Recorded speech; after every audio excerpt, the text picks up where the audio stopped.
Electoral bonds ఎట్లా issue చేస్తారంటే, for example if I want invest in your political party, నేను తీసుకొచ్చి నీకు పైసలు ఇస్తాను. మామూలుగా క్యాష్ ఇస్తారు.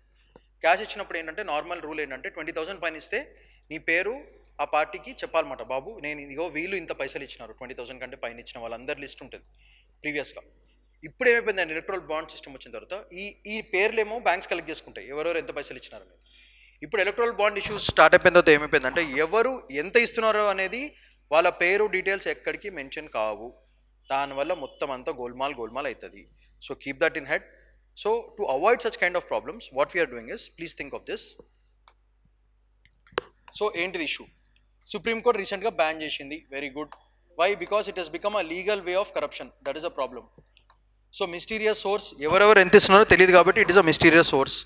What is the highlight? It announced its verdict on an ongoing petition calling for bonds to be scrapped. Gaya.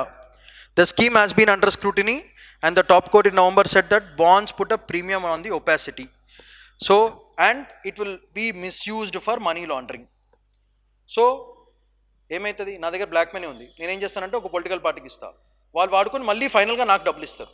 So ఏమవుతుంది, instead of going to Mauritius or Maldives or those tax haven places, నేనేం చేస్తాను political పార్టీకి ఇచ్చేస్తా. నా దగ్గర ఒక 200 కోట్లు black money ఉంది, లేదా కార్పొరేట్ ఆర్గనైజేషన్స్ ఇండివిజువల్స్ ఎవరైనా సరే 200 కోట్లు ఉంది, నేను ఎక్కడ చూపించుకోలేను, తీసుకుపోయి పొలిటికల్ పార్టీకి ఇచ్చేస్తా. పొలిటికల్ పార్టీ ఎలక్ట్రల్ బాండ్ నాకు ఇష్యూ ఇస్తుంది, ఇగో సో అండ్ సో అని చెప్పేసి. మళ్ళీ వాళ్ళ పనులు అయిన తర్వాత కొన్నాళ్ళకి మళ్ళీ I'll take back the money. So ఏమవుతుంది, black money is becoming white money again through political system.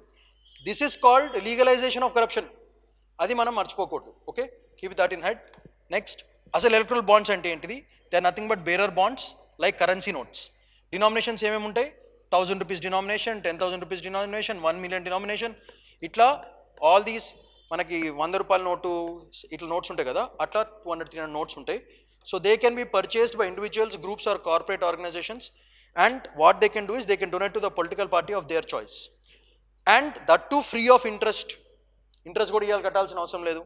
And they can be redeemed in 15 days. వాళ్ళకి ఇస్తారు, 15 days తర్వాత మళ్ళీ లాగేసుకుంటారు. సో దీనివల్ల ఏమవుతుందంటే పొలిటికల్ పార్టీస్ అంత క్యాష్ తీసుకున్నప్పుడు దాంట్లో వాళ్ళు కమిషన్ తీసుకుంటారు. నువ్వు మామూలుగా ఒక 2,000 కోట్లకి నువ్వు కమిషన్ 10% వేసుకున్నా సరే 200 crores నీకు వచ్చేస్తాయి కదా. So to avoid that kind of thing, this is called legal corruption. So what are the issues with the system? Problem ఏంటంటే while political parties are required to reveal the identities of all donors who donate more than 20,000 in cash, electoral bonds, so they don't have to say who has given how much.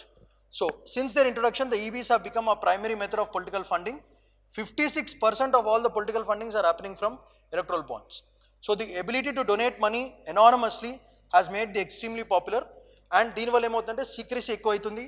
And దీనివల్ల ఏమవుతుందంటే legalisation of corruption అవుతుంది. దానివల్ల అప్పుడు ఇక హద్దు పద్దు లేకుండా ఇష్టం వచ్చినట్టు కరప్షన్ చేస్తారు. దానివల్ల complete collapse in the political system అవుతుంది. And a democratic country will become an undemocratic country. So to avoid that, Supreme Court has taken a very good decision of scrapping the electoral bonds.